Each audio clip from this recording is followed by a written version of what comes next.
Sementara itu, terus perkuat militernya, kali ini mereka mengembangkan drone Karar bersayap rudal Majid untuk menghadapi MQ-9 Reaper AS.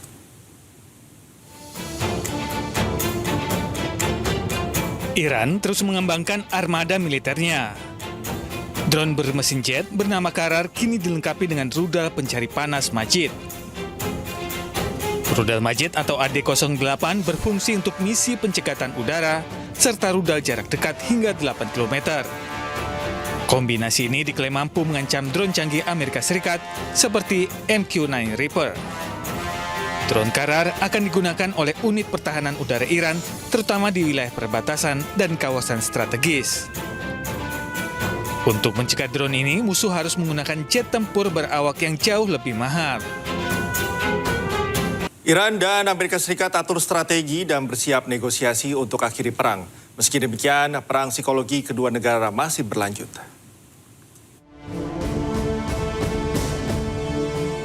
Setelah lebih dari 4 bulan, Amerika Serikat dan Iran kembali menghentikan serangannya. Kedua negara merancang strategi baru.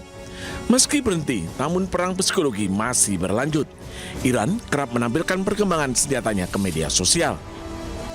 Sementara Amerika Serikat terus menekan kapal-kapal yang keluar masuk dari pelabuhan Iran.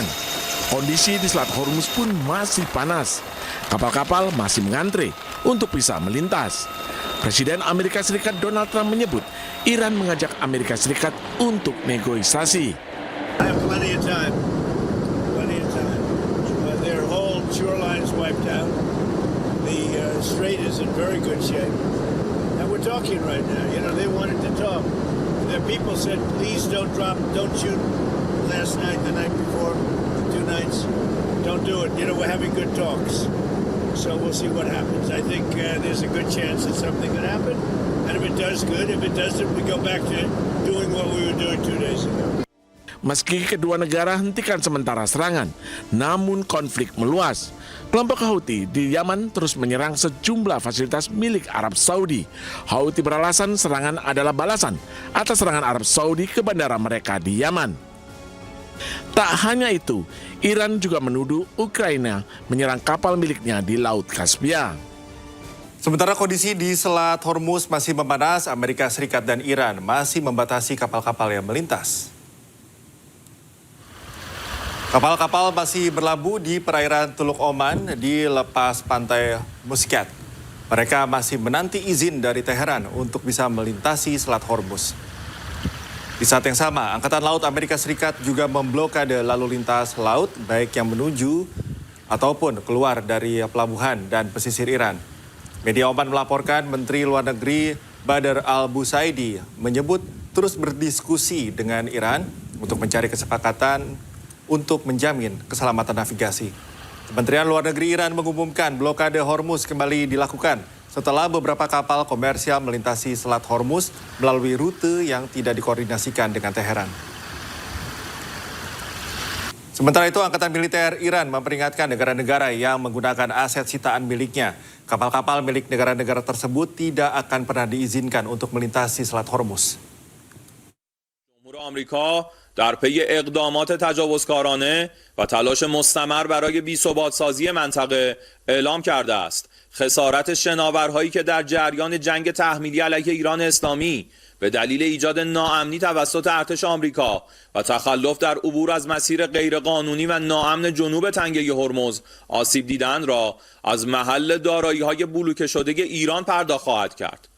ضمن هشدار به رئیس جمهور جنایتکار آمریکا در خصوص تبعات این اقدام غیرقانونی به همه شرکت‌ها و کشورهایی که از پیشنهاد ترامپ استقبال نمایند و از دارایی‌های بلوکه شده ایران تحت این عنوان استفاده کنند اعلام می‌داریم از این به بعد نیروهای مسلح جمهوری اسلامی ایران اجازه تردد به هیچ یک از شناورهای آنها از تنگه هرمز را نخواهند. Presiden Amerika Serikat Donald Trump dan Perdana Menteri Israel Benjamin Netanyahu menggelar pertemuan di Gedung Putih Washington DC.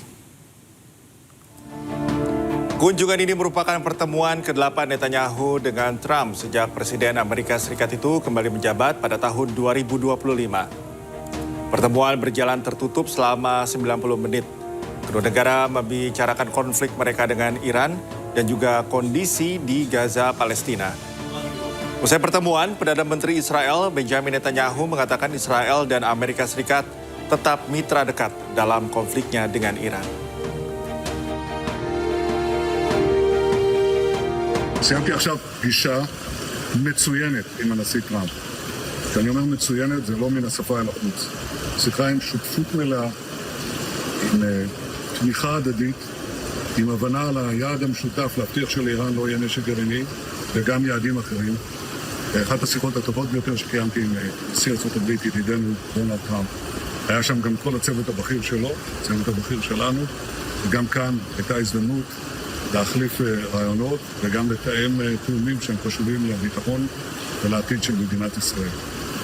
אני מכאן הולך יחד עם רעייתי שרה לטקס ההשכבה של ידיד נפלא שלנו, לינזי גרהאם.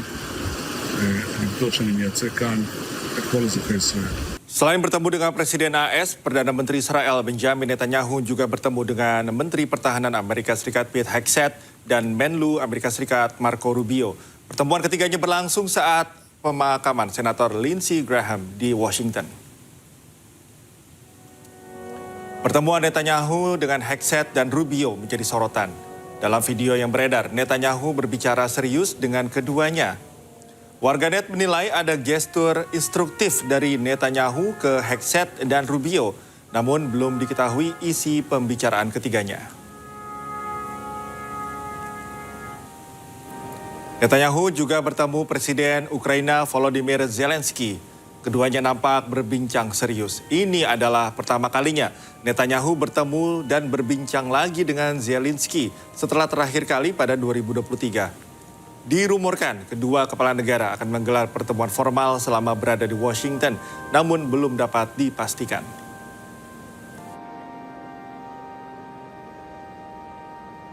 Senator Lindsey Graham adalah sahabat terdekat dan pendukung setia Israel di Amerika Serikat. Lindsey juga menjadi sosok di balik masuknya Amerika Serikat dalam konflik Israel dengan Iran. Do you have it on speaker, Ryan? Yes, okay. All right, connecting you now. Video saat Senator Lindsey Graham menelpon Perdana Menteri Benjamin Netanyahu viral di media sosial. Dalam video ini, Lindsey menyatakan akan membujuk Presiden Amerika Serikat Donald Trump untuk menyerang Lebanon.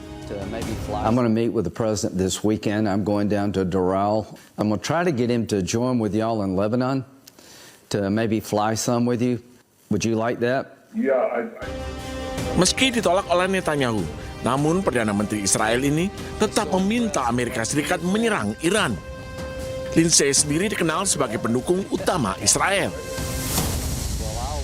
Sementara itu, Menteri Pertahanan Israel Katz, buka-bukaan ingin menyerang infrastruktur energi Iran. Namun Presiden Amerika Serikat Donald Trump melarangnya dan mengingatkan Teheran akan membalas ke negara tetangga. מטרות האנרגיה של איראן, ארצות הברית לא מאשרת כרגע, מהשיקול שאיראן תפגע במדינות השכנות, יהיה משבר נפט עולמי. אנחנו מבחינתנו מוכנים להחזיר אותה 40 שנה אחורה.